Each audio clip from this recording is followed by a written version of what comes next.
Midwest, home sweet home in good old Indiana. Place of small towns, cozy families gathered together, and fields of corn and rustic woods.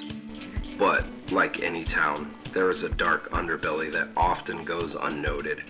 We are part of that darkness. We lurk in the shadows to bring you the best in horror, metal, and stories of the grotesque. This is Blood in the Cornfields. All right, welcome in, cellar dwellers. I am Mark. I'm Ivy. And we are Blood in the Cornfields. Coming at you with a big day today. Oh my a big God. old day. I've been waiting for this episode. Waiting. Hopefully all of you have as well, much to my chagrin.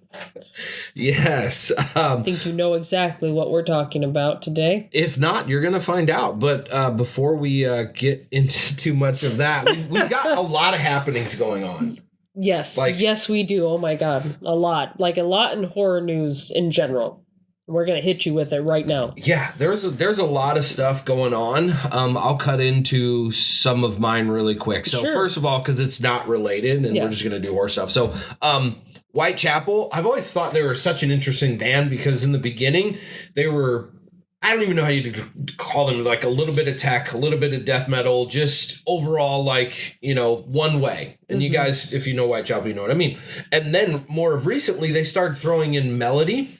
Oh. And I love the melodic stuff. I know a lot of you don't. I don't care. But they went into melody stuff. And now, from the 2 songs they've released off of this album that's coming up, they are not melodic, if I recall at all. Oh. They're actually pretty fucking intense. But anyway, Whitechapel's coming out with Hymns and Dissonance March 7th. Ooh, okay. So that will be an interesting album to hear. I'm looking forward to that. So yeah, we'll get that one out of the way because it's not necessarily horror related. Because But it's metal. We talk about basically it. everything else that we're going to talk about is horror related. So I'm going to cut into it with a big one for me because I really think this movie is going to be awesome. So The Rule of Jenny Penn comes out March 7th in theaters. It is a Shudder film, which at first I thought it was just going to be a Shudder release. I thought it was a release already on Shudder, and then come to find out, no, it's being released to theaters, I guess. So those of you who do not know about this movie, The Rule of Jenny Penn, you need to go look at the trailer. It looks fucking phenomenal. That's all you need. Just look at the trailer. The less you know about it, the better. And I feel like it's one of those movies where, if you just go into it blind, it's going to be great. And it's not like it's not a normal run of the mill looking movie. It has John Lithgow in it, who's been acting for forever.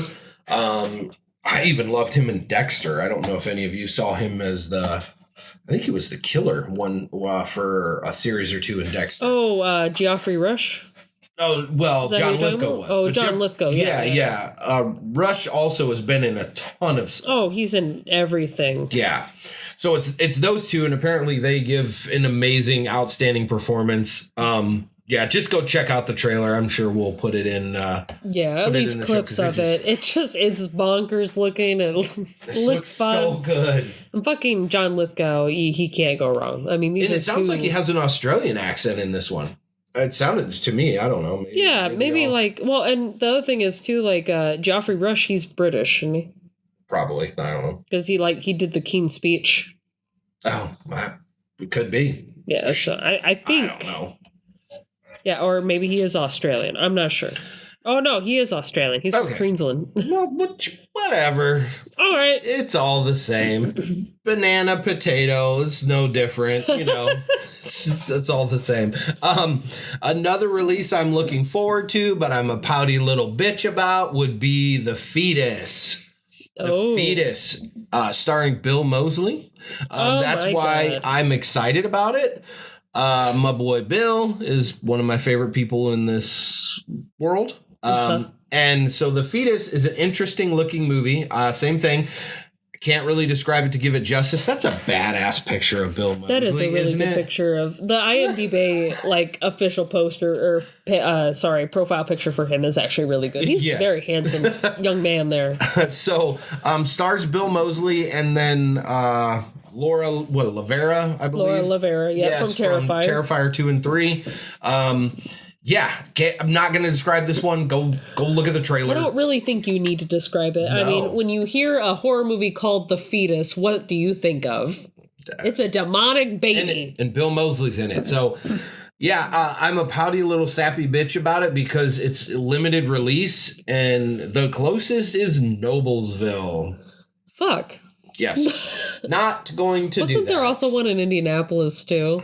I don't know. Like a showing? Because you told me about it, and you're like, oh, yeah, it's like in Indianapolis. It might as well be Noblesville, Indianapolis, Kentucky, whatever. It doesn't matter. It's all further than I'm driving anyway.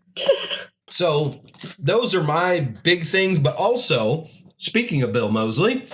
Oh, yeah. Yes, big news. Yes, I have to thank the wonderful Caitlin for starting it up. Caitlin wants to tattoo you.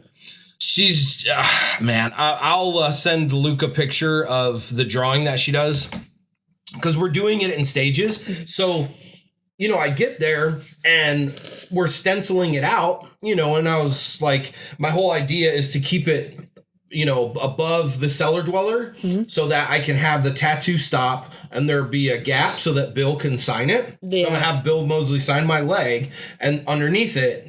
And then I'm going to go back to Caitlin and have her tattoo it. That's going to be badass. So she did a great job. We're doing it in stages. She's super cool. She's really, really amazing at what she does. She's actually going to Romania. Oh, for really? a tattoo convention. Holy shit. Yeah, it's like this Transylvania tattoo convention thing. Yeah, it's like cool. Right there. Yeah. Oh my God. Yeah. That's fucking cool, man. Yeah, so Transylvanian Tattoo Expo. Oh my God. Absolutely. That's fucking cool. Yeah, I wanted to shout her out. She's doing some really good shit. We're taking it in stages, but she's also at War Club Tattoo. War Club Tattoo. Yeah. In South Bend. That's where she's at now. So, yeah.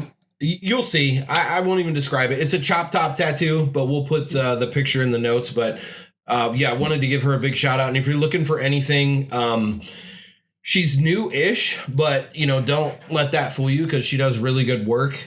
So yeah, if you're look at her shit because it's like a lot of traditional stuff. It is kind of Japanese. That's I think what she specializes in. But she has a whole bunch of stuff. There's this really cool like dog that she has a dog and his like butthole is farting.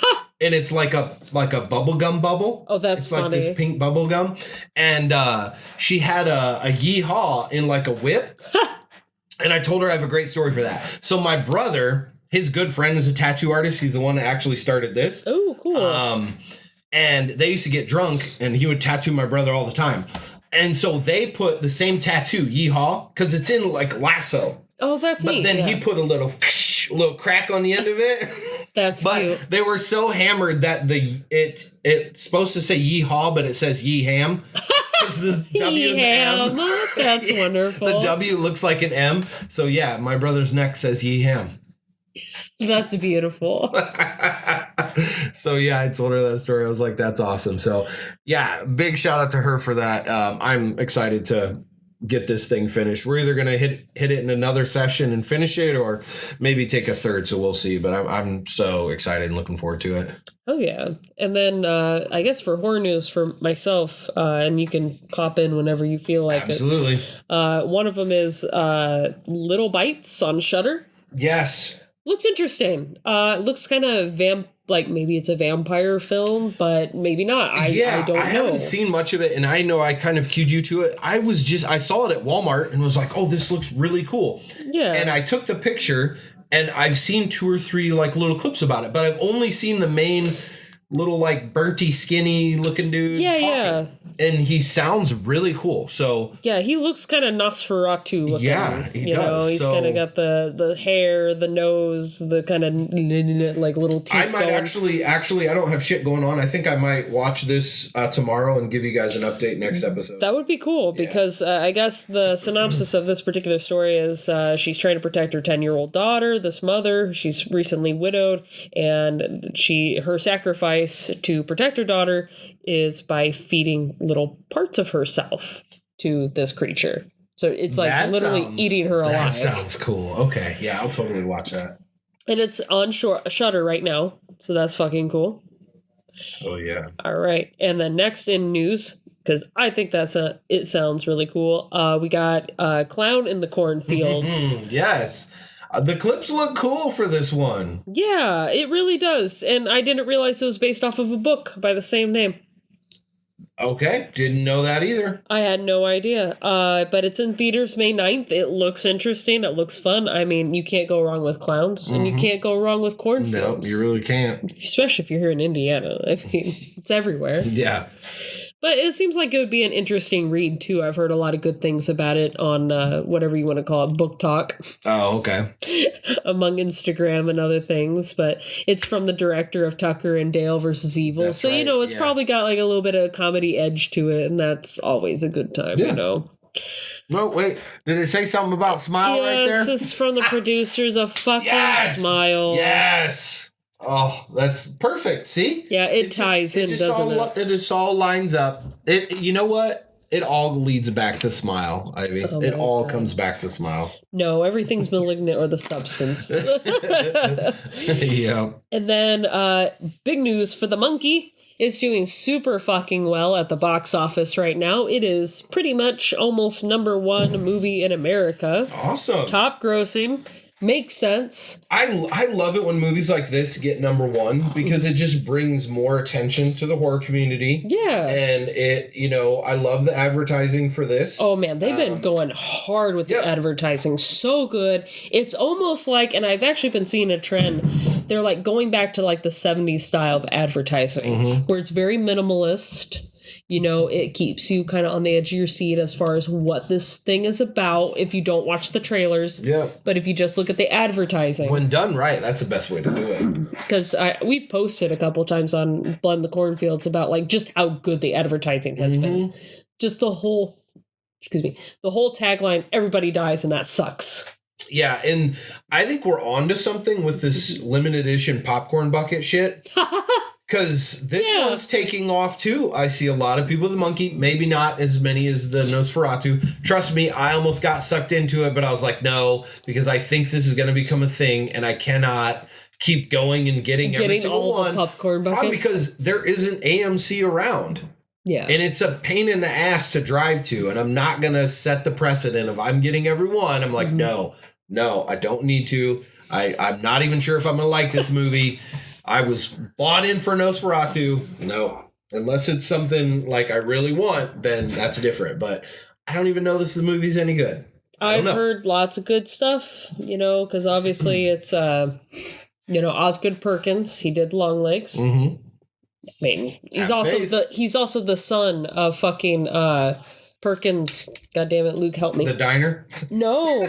I don't know why I said that. Psycho. Norman Bates. That's interesting. Yeah. I said the diner, like the restaurant. Yeah. Where do the old people go? That's so funny. So stupid. No, but that's where your mind goes, and it's okay. Yeah. And then we also want to promote The Old House. The Old House. Robbie Lopez's new film. Yes. Yeah, I was messaging with him. I know he's done crowdfunding stuff. I know he's done, forgive me, Robbie, I don't know the names, but where you can buy a spot, like whether it's guest producer. I think Rob even was like, hey, come, buy a spot to be a cameraman. Yeah. Come shoot this with me or whatever. So that's really cool to, kind of put yourself in a movie. I am dirt poor, so I would have loved to have been able to do that, but not doing that. But yes, it's... Is it out? I can't remember. I feel bad because I just talked to him 2 days ago. I don't know if it's out yet. You sent it to me earlier. It looks like... No, just the trailer is out. Just the teaser for it is out on, I think, YouTube. Yeah. And there's like an Indiegogo campaign and all this other stuff. And I think... I'll just read what he said. Yeah. So I just, he sent me some pictures of it that we can promote and stuff like that. Yeah. I said thanks, and I said we'd promote it. And he said, please do. We have it in demand. So it will remain live at least for the next 2 months. Okay, so cool. In demand. I don't know. Don't know where? But that's okay. I don't know. He also has like another one that just came out recently that he wrote called Scissors. Yes, he sent me the clip for that. That's really cool. I think anytime that like something you put your heart and soul into becomes a thing, like it actually manifests itself, that's fucking cool. Yeah, it has Eric Roberts in it, which, I mean, if you don't know who he is, Google it. Like, he's been in another one of those guys that's been in a million things. A million things. TV shows is what I know him from. I mean, this guy's been in so much stuff. Just look. Once you see his face, you'll be like, okay, I totally know who Eric Roberts is. So that's really cool. Very cool. And then last on the list is kind of a sad thing to hear about, like a horror legend, you know, being very close to death. We have Reggie Bannister of the Phantasm films. Phantasm, yeah.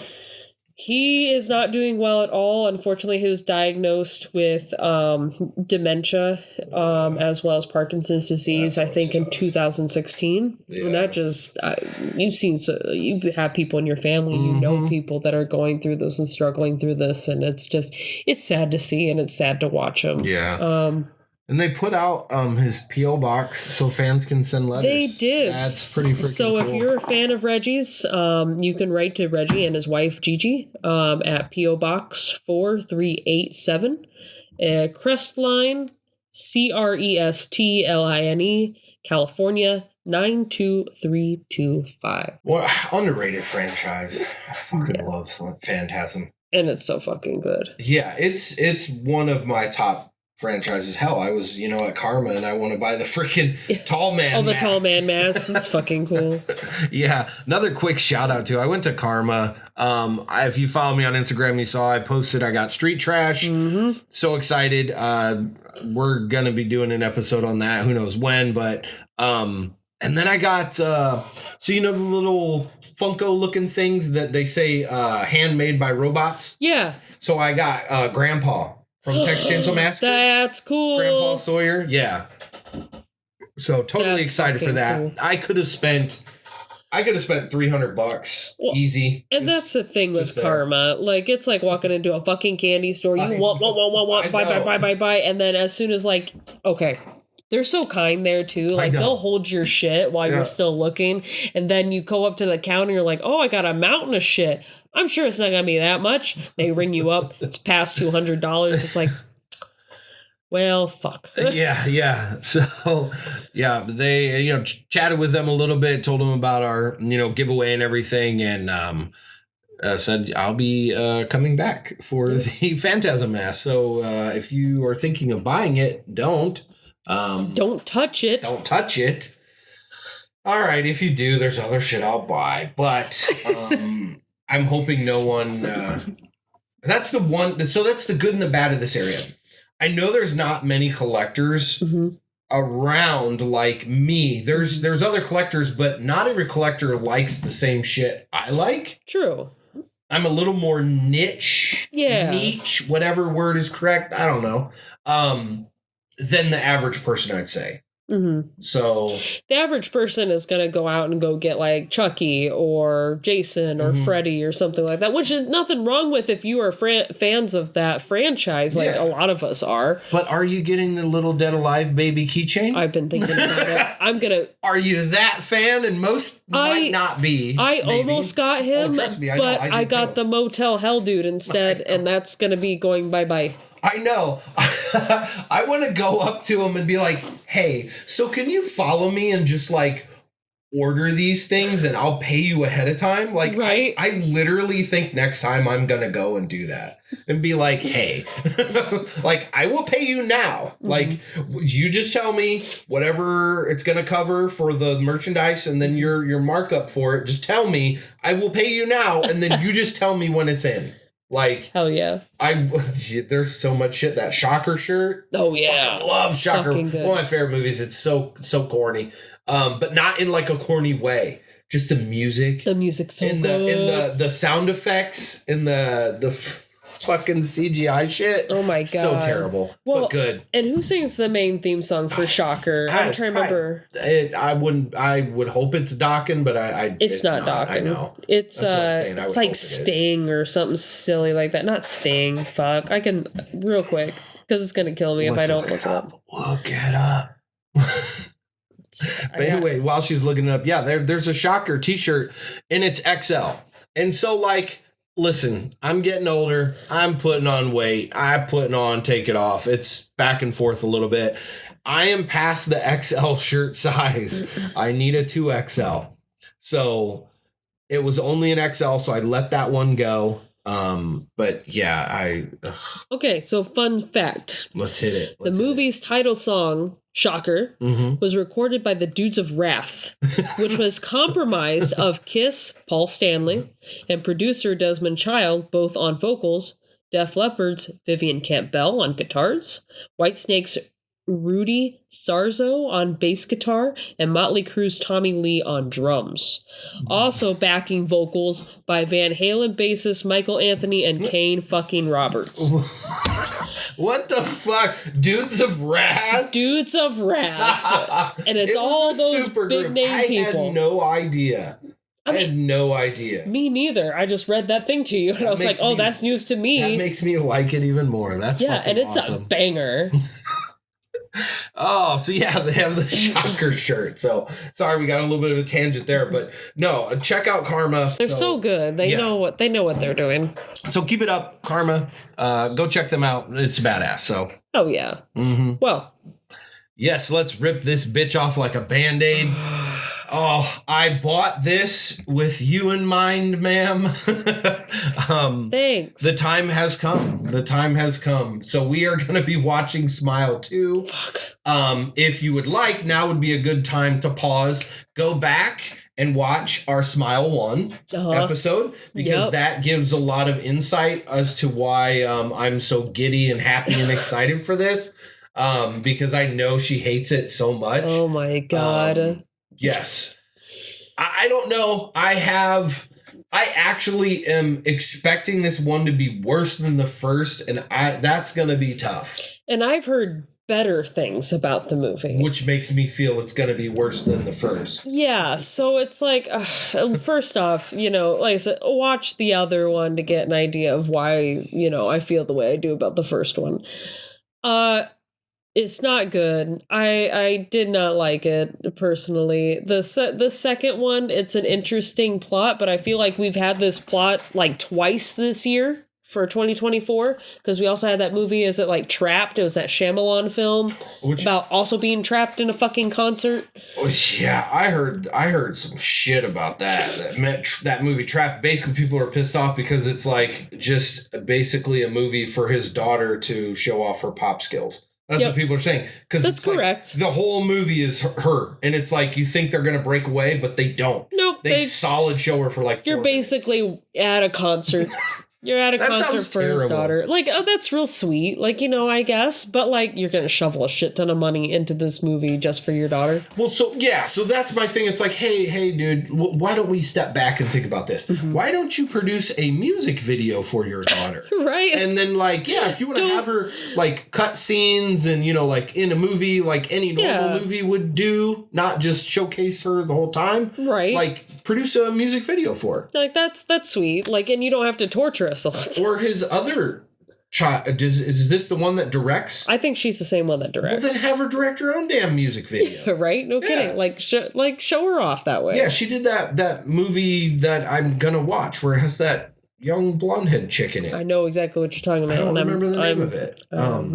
It's on my watch list on one of the apps. I have no clue what app. I know exactly what you're talking about. Luke, if you can help us out, help us. Yeah, I don't know. But anyway, so back to Smile 2. I'm hoping for an improvement. I really don't think there's going to be. Mm-hmm. I will be pleasantly surprised if it is better than number 1. The other thing is too, like the smile one had like it got me in the first half. Like I was very gripped. I was like, oh my god, what's gonna happen in the first part of it? And then it got boring in the middle. You loved the end. But I loved that balls to the wall end. I thought that was funny. And I've already seen like clips of the end of Smile 2 for this one. So I'm like, okay, I got it spoiled a little bit, so I know what's coming. Anything. I have seen nothing. It's just not even a clip. The monster was all over Instagram as much as Eliza Sue has been. Sweet. Yeah. Maybe my algorithms are all weird shit and I just haven't seen that. So cool. But yeah, so hopefully it's good. Can the son of Jack Nicholson save it?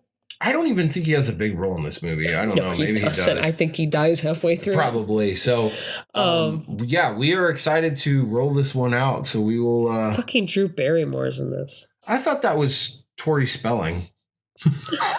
And it has the dude from the first movie, Kyle Gallner. Oh, yeah. So he's in Strange Darling. Oh, yeah, he's in Strange Darling. Yeah. Sweet. All right. Well, I guess we're going to bust into it. So we're going to watch it and then we're going to come back to y'all and we're going to react fresh after it. So let's just get this bitch over with. Let's pause it. Go watch it with us. So cool. We'll be right back.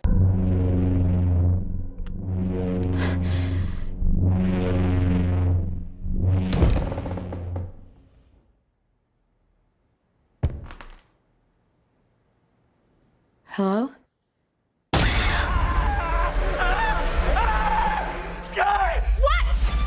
No, get away from me! What? What is it? Get away from me! Louis?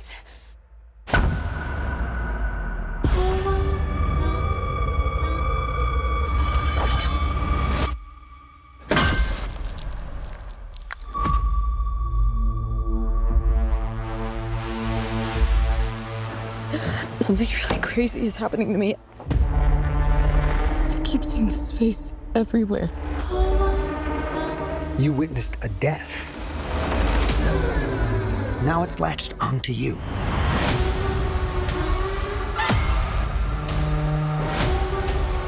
Stop smiling at me!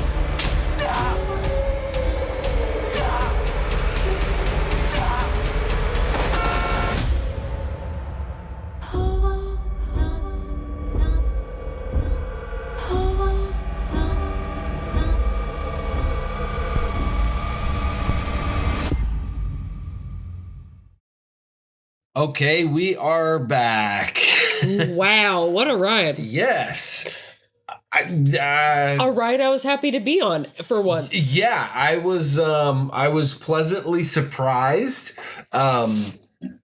It was, well, I guess first off, it was a lot better than the first one, I felt. 100%. Yeah, this was way more enjoyable. Like, it knew not to take itself seriously. And it definitely had some funny moments where you, obviously, if you're a horror nerd, you can laugh. There was actually some good moments in the movie. Mm-hmm. Yeah, way better than the first one. Even, it had its monster at the end. It wasn't as like hokey and all that stuff. And it didn't have much screen time either. It was just kind of... There it is. Yeah, it was just like kind of the culmination or the climax of it. Yeah, so I mean, things obviously, I guess, I liked with it is that it kept you kind of guessing what was reality and what was not. Mm-hmm. And I thought that was really cool. I thought it made the film entertaining and kind of carried the film and kept your attention. Yeah, I 100% agree with that. Like, just kind of the scratching the surface of it. It seemed better story-wise. It did. Like, yes, it's kind of the same thing that happened in the first one, but it's a new character. It's a new, scenario that's happened. Yeah. You're now invested in this superstar's life. Mm-hmm. So it made it a little bit more grandiose. Yeah, it added a little bit more of an element and more depth to it, like more character depth, because we didn't really get much character depth at all in the first one that I even recall. She had some, I thought, just because she had like the trauma with her mom and all that, but like she was kind of a bland character. Yeah, definitely. And I know we were both impressed by the lead actress. Yeah, Naomi Scott did an incredible job. The only thing I've ever seen her in before this was the fucking Aladdin remake. She was Princess Jasmine in that. I didn't even know. So I knew she could sing. I didn't even know there was an Aladdin remake. Yeah, it has Will Smith as the genie. Wow. Okay. Yeah. Huh. Okay. Yeah. That sounds interesting. Pre Chris Rock slap. Yeah. Pre Grammy slap or whatever that was. Was that the Grammys? No, it was the Oscars. Are the Oscars bigger than the Grammys? Oh yeah. Are they? Grammys are like for music. Yeah, that's right. Yeah. So, then it would, it's the Oscars. That's like one of the biggest stages. Okay. For me, anytime I can see skid mark chones and old ladies getting thrown off stage onto a table, out of them. Yes, that's good shit for Those me. were highlights. Yes, the skid marks did it for me. And this is where we're going to go over like spoiler territory. Yes. I'm sure like this movie's been out for a while. If you haven't seen it, that's your fault. Yeah.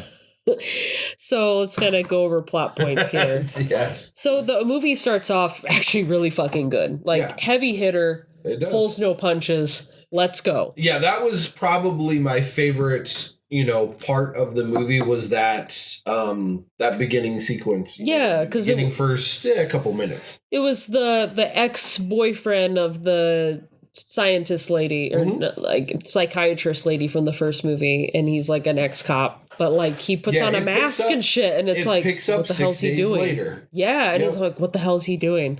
And it's like, oh, he's trying to pass a curse on. Yes. But being an ex-cop, he like goes after like these drug lords and shit. Yeah. And I thought that was cool. I know it took both of us a minute to remember the whole like sequence. The rules. Yeah, the rule. Yeah. And it was pretty cool. So, his plan didn't exactly go the way he wanted it to. So his plan was basically to kill the dude in front of another dude.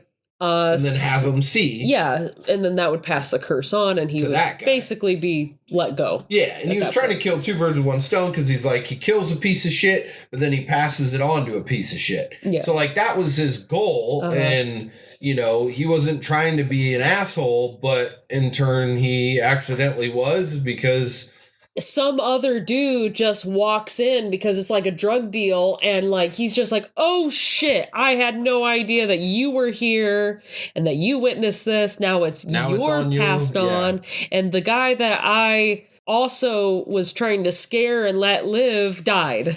Yeah. And it sucks because so I feel the character would have like explained to homeboy that witnessed it, but he now had drug lords friends who he just killed trying to take him out because they're bum rushing the door. I feel like had he had time, he would have explained, like, this is what's, kind of had like a follows moment. Like, let me explain this to you right quick. But would that dude have listened, Lewis? He was like pissing his pants at that point. Yeah, he might not have listened, but then once he started having hallucinations, he might have listened. So right, well, you never know. We don't need to worry about that because ex-cop gets taken right the fuck out. Yeah, and we had our first fucking invert of the whole goddamn movie. Yes, foreshadowing. Oh, it was foreshadowing. God,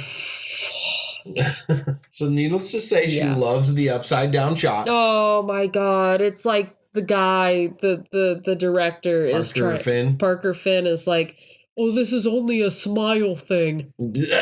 You'll know it's a smile movie if you see the inverted fucking It's completely picture. Unnecessary. There's no reason for it whatsoever. If you did it one time for a tasteful shot, cool. Yeah. Neat. I get you're trying to like spoon feed the audience because we're all stupid apparently that the whole world is topsy-turvy because this shit happened.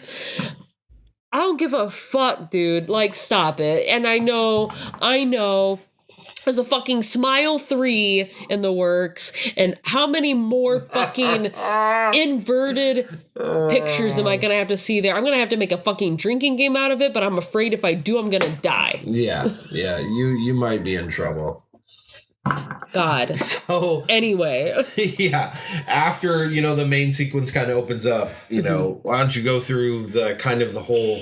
Yeah, so the whole plot synopsis is like Sky Riley, who's like the superstar. She got in like a really bad car accident with her boyfriend Paul Hudson. Which you find out more and more, which I thought was good. I thought they placed it at good points. It was good build-up. You find more out about the accident throughout the movie, so that was cool. Yeah, and it didn't beat you over the head with it. I didn't feel like. I felt like it was, like you said, strategically placed. Yeah. And Paul Hudson is Jack Nicholson's son. Yep. Yeah, the guy that was all around the internet because of his smile. It's a pretty damn good one too. So yeah, I mean, I'll have to give him that. Yeah. But she's struggling. She's on the Drew Barrymore show. Which was just weird. It almost felt like Finn was trying to be like, oh, look, it's like it could really happen. Yeah, which... I don't know. Whatever. Yeah. But, girl looks really good with the short hair. Yeah. I like it. Yeah, I thought the short hair was better than the long black hair. Mm-hmm. I felt like the long black hair, you couldn't really see any of her facial features. Yeah, I felt like she was shrouded in shadow, but I guess maybe that's kind of the thing about it. Be, yeah. And she has a really nasty habit about pulling her fucking hair. Oh, I kept telling Ivy during the movie I wanted her to eat it.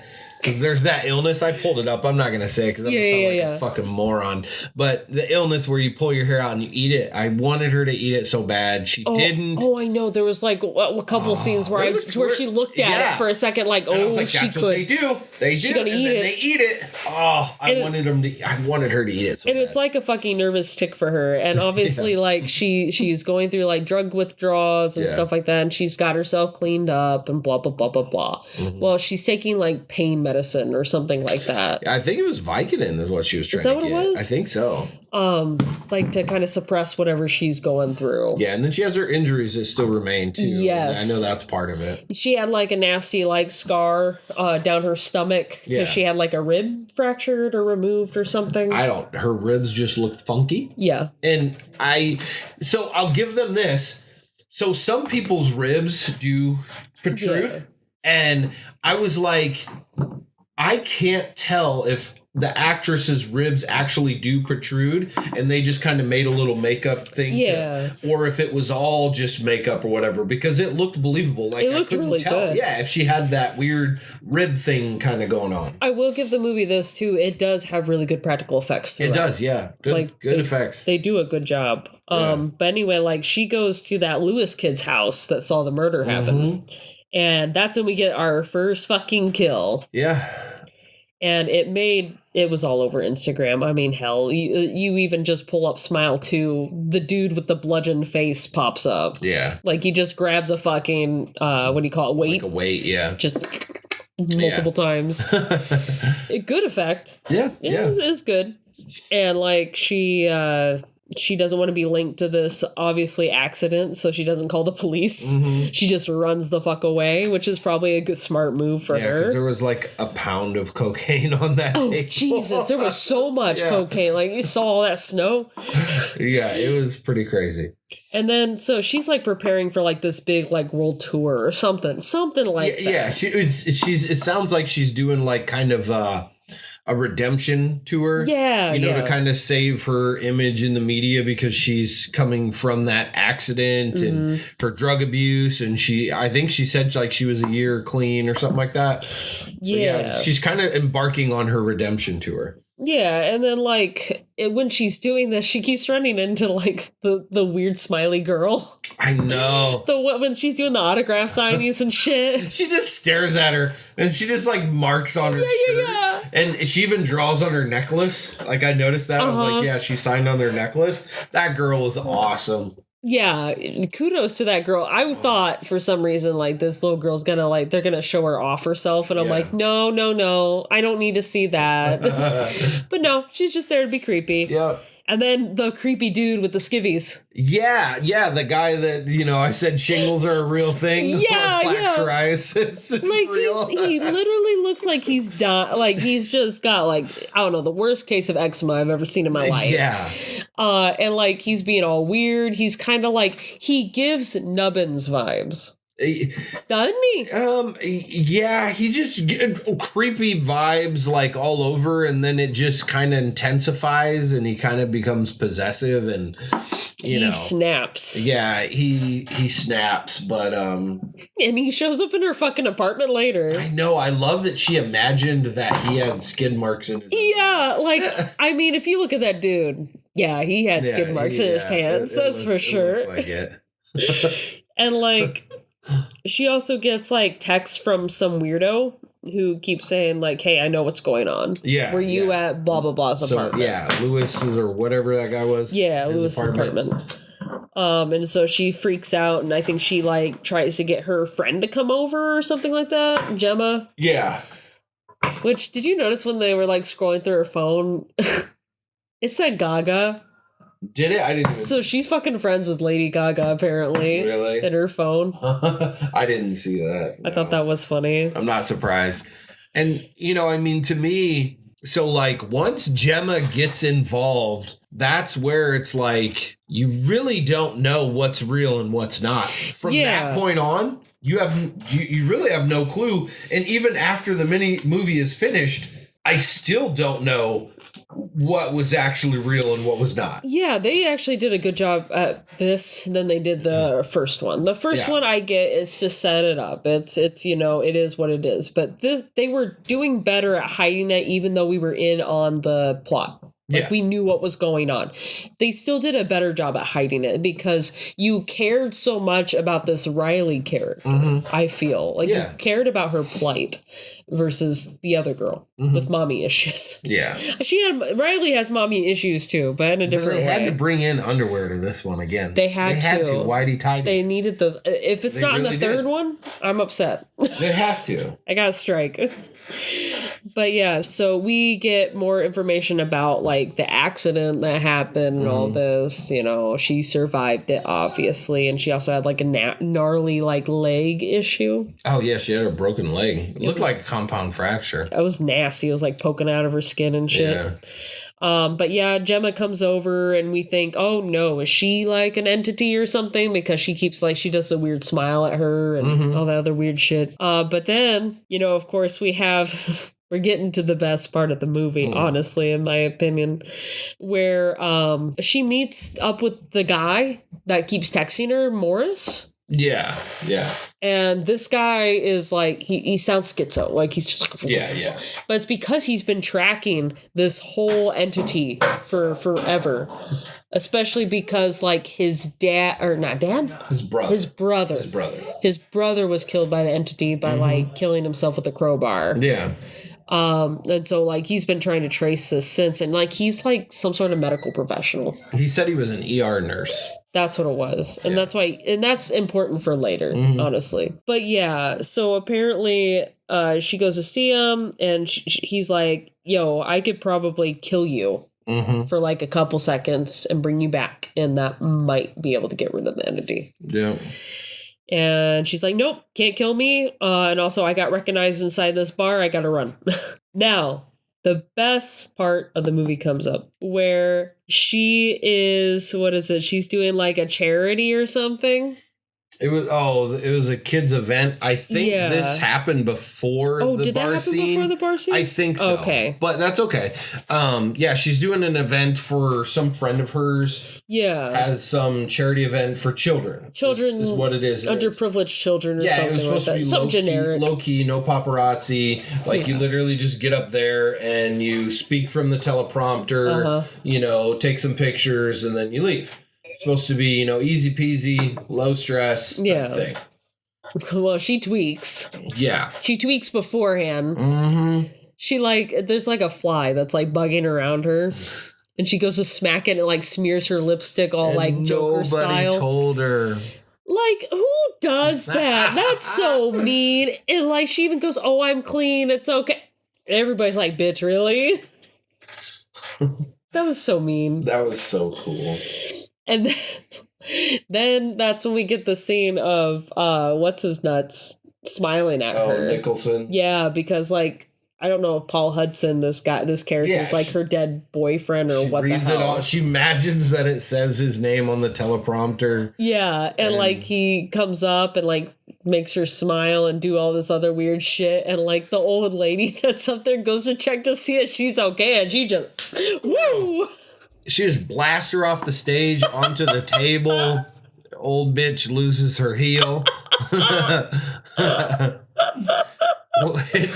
which her oh my whenever God. I see shoes like that, so I'm forever ruined by something on the internet years ago.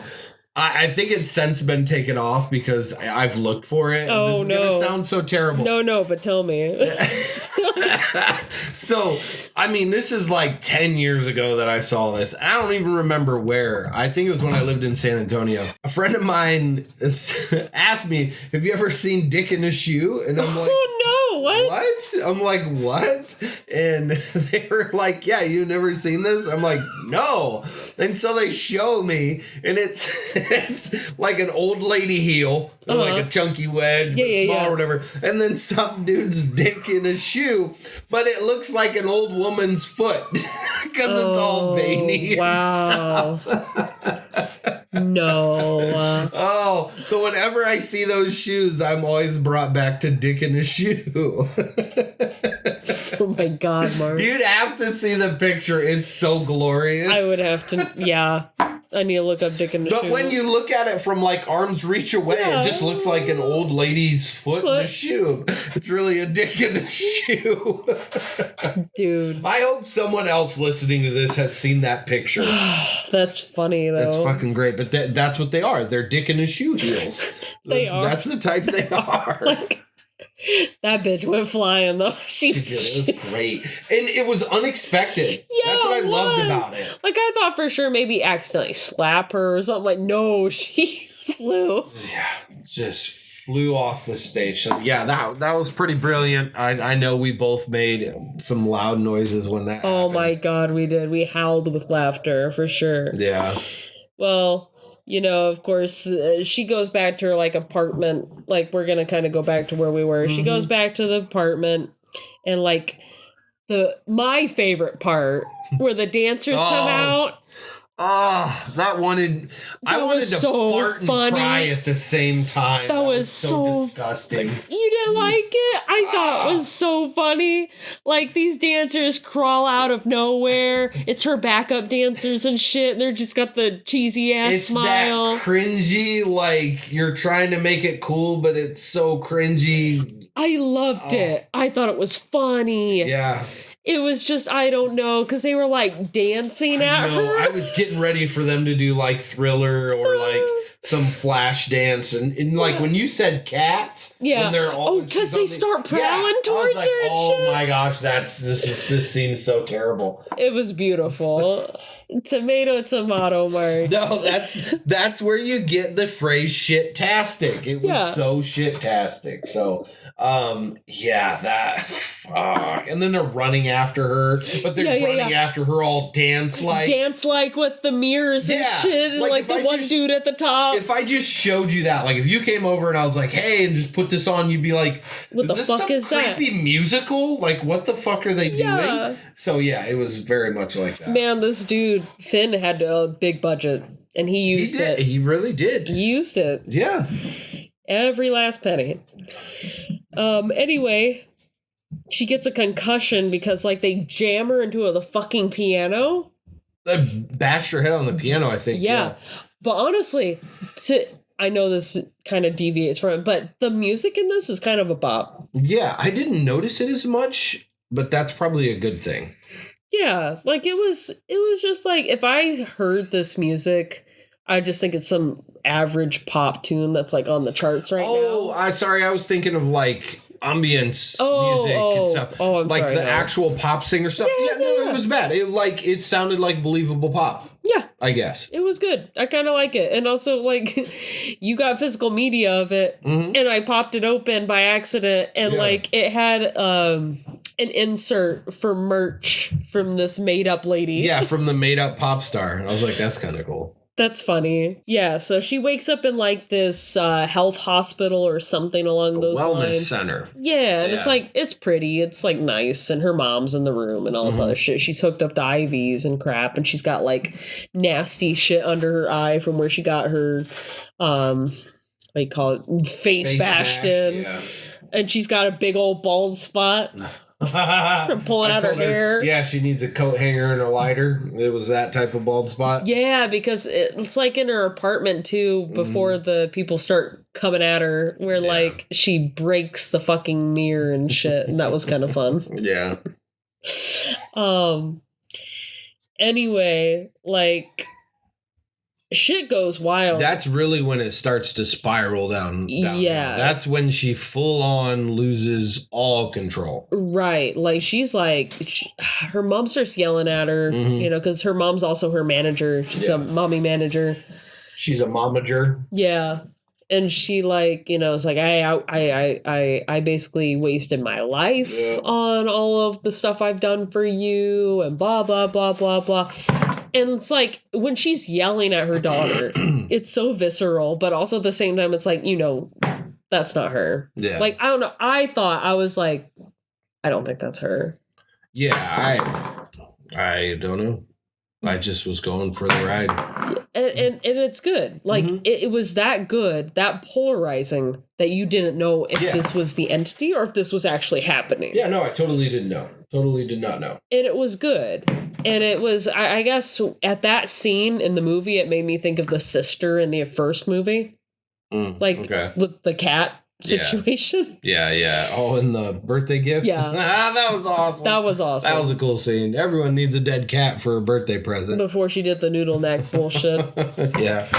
But anyway, like, she pulls a smile one and like slits her face with a was it glass? Glass, yeah. Yeah, like a glass mirror, and is like stabbing the fuck out of herself and all this other stuff, and then all of a sudden, bitch has it in her hand. Like Riley has it in her hand, and it's like, oh well, fuck.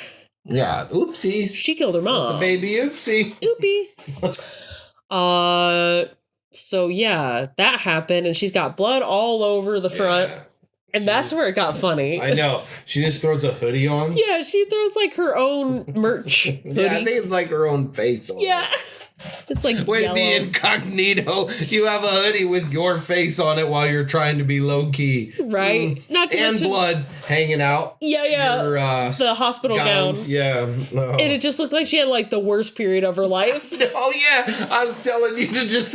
It's period blood. It's a heavy flow month. Like, don't worry about it. It's okay, because like people start freaking the fuck out as soon as she gets out there, and she freaks the fuck out and grabs a gun. Yeah, I know. That was the best part. Yeah. She like calls the security guard over to like help me, her. and then she grabs his gun. And he shoots off a shot in the air, like, oh yes, this is. I'm so a crazy bitch. The tour's over. Yeah, and I'm like, yeah, as it should be over. Like in front of all the loved ones and stuff. That was actually pretty good. Anytime that she loses her shit in this movie, it's like the funniest thing. I know. And I don't know where this comes in at, but like we also get like a reveal that like she caused the accident with her and Paul. Mm-hmm. Yeah, like, it's around this time where we're at, kind of. Yeah, like before she runs off with the gun.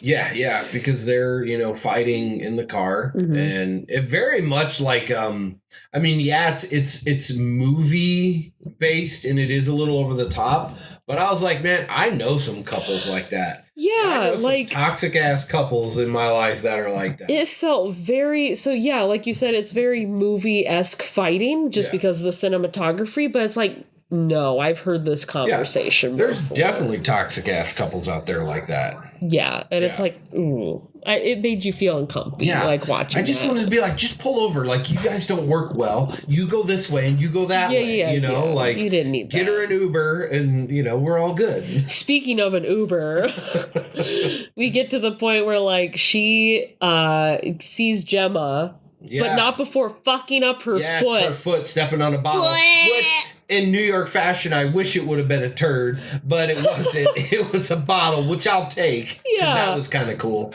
But it was like one of those like green glass bottles. Yeah, like a Heineken bottle. Yeah. Oh, God. And you know, anybody that listens to the show, anybody that knows Ivy, you guys know that I hate finger or foot trauma. And, I hate it. The IV pulling out scene and the whole picking the glass out of her foot. Nope. I didn't need to see any of I that. do enjoy a good nail removing scene. Yeah. So she's picking out glass. You're squirming. It was great. and Gemma's driving her. Yeah. But this is where we get another reveal. Yeah. Another plot twist. Yeah. I'll let you explain this. Yeah, so she's, riding. So the thing that I love is her best friend, is her name Gemma? Gemma. Yeah, I'm assuming. whatever. It's like, it's with a G. It's a G name. We've already rolled with it, so we're just going to keep going. So she's like, covered in blood, has a gun, and her friend gets in the truck and they steal a car, don't they? Yeah, well, I think it's like her driver, but she told her driver at gunpoint Get the to get fuck out. Yeah. And then her best friend is like, fuck it, I'm driving, and throws the coffee and is like, I was like, that's a best friend. Yeah. Well, after they drive down the road, she gets a phone call from the girl Gemma who's driving. Yeah. And then it's like, oh, is the phone call real? Yeah. Or is it not? And then you find out that, the phone call was actually the real Gemma. really calling her, and that she was driving the whole time. Yeah, the entity was driving. Yeah, but she was envisioning Gemma driving. Yeah, and I get what you're saying. Riley was actually driving. Yeah, okay. Riley, you find out was actually driving.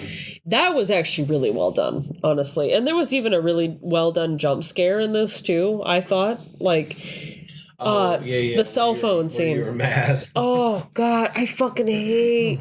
You know what? I hate that we have so many fucking jump scares in movies anymore. But if it's a well-crafted jump scare, you know what? I'll give you some credit. I'm so brain dead to jump scares. I'm like a corpse. I don't even move anymore. I'm just like, I don't know.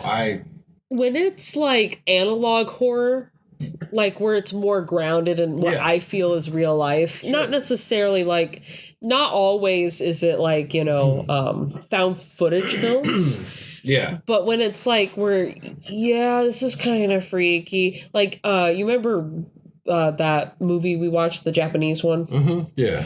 Like that. Like that, yeah. Ew, like that, it bugs me. And this was like phone video, and I was like, no, I wouldn't keep watching. I'd be done. That's it. That's it for me. Yeah. But like that was actually a really good jump scare with like the phone video, I thought. Yeah. Like it held its time.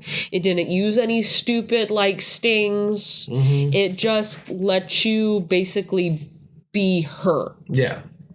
And that was actually really good. So give credit where credit's due. Mm-hmm. Anyway, you find out she's driving, and she pulls up into an abandoned pizzeria.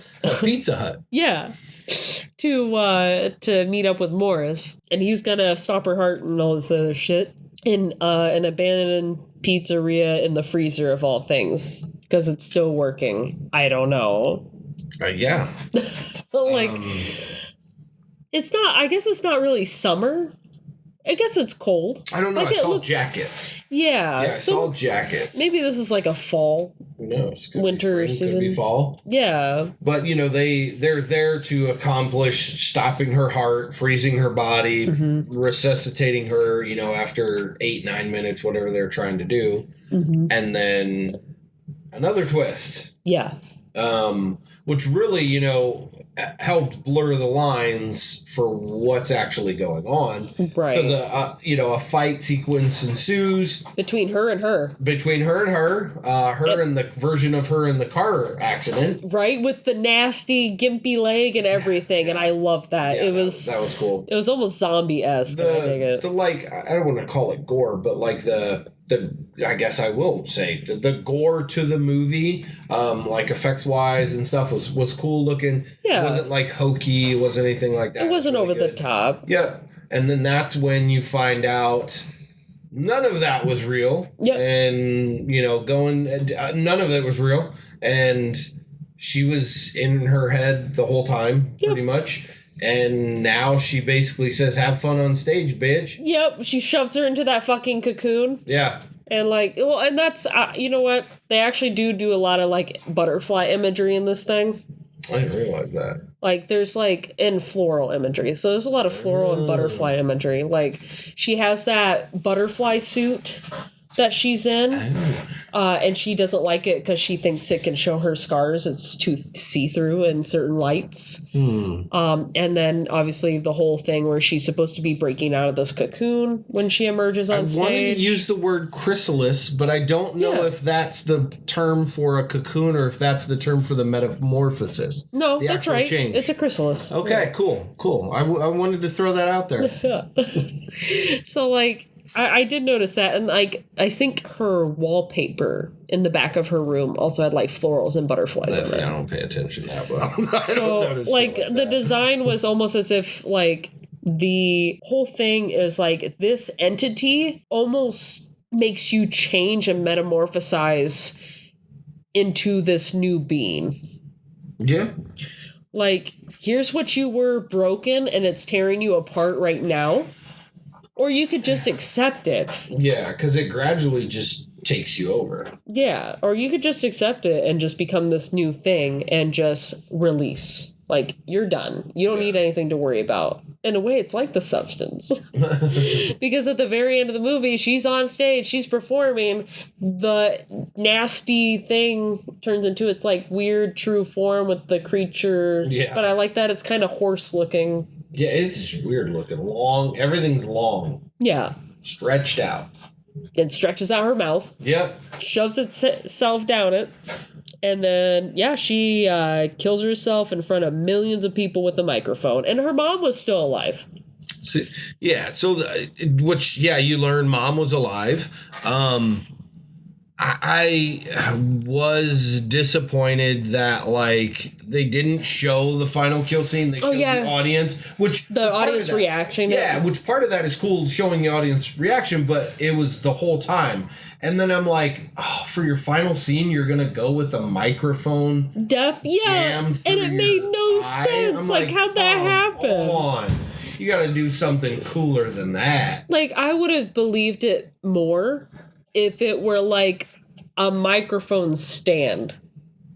Like, it's still stretching it. Yeah, because you can take the end and bash your head in, yeah. Yeah, or even like, I don't know. Like the black end of a microphone stand is usually the metal. Yeah. So yeah, you could give yourself, it might take quite a few whacks.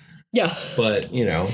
You know what I'm most upset about, though? This man had so much money. He could have had like the best end scene for this, where everybody's fucking dancing with a nasty smile, and it could have been like this big grandiose thing where like the entity is also dancing with her.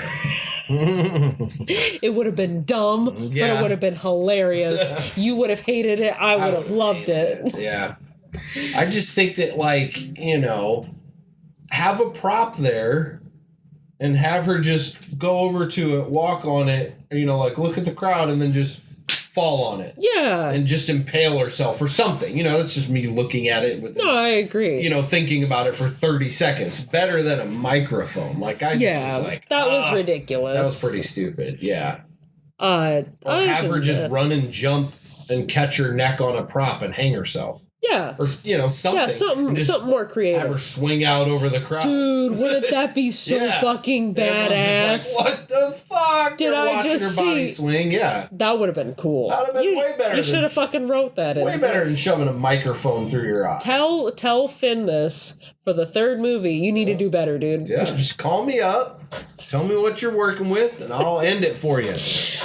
And that's kind of where, like, the movie ends, is like, she now has done this to a crowd of fucking people. Yeah. They have now witnessed this. They are now cursed.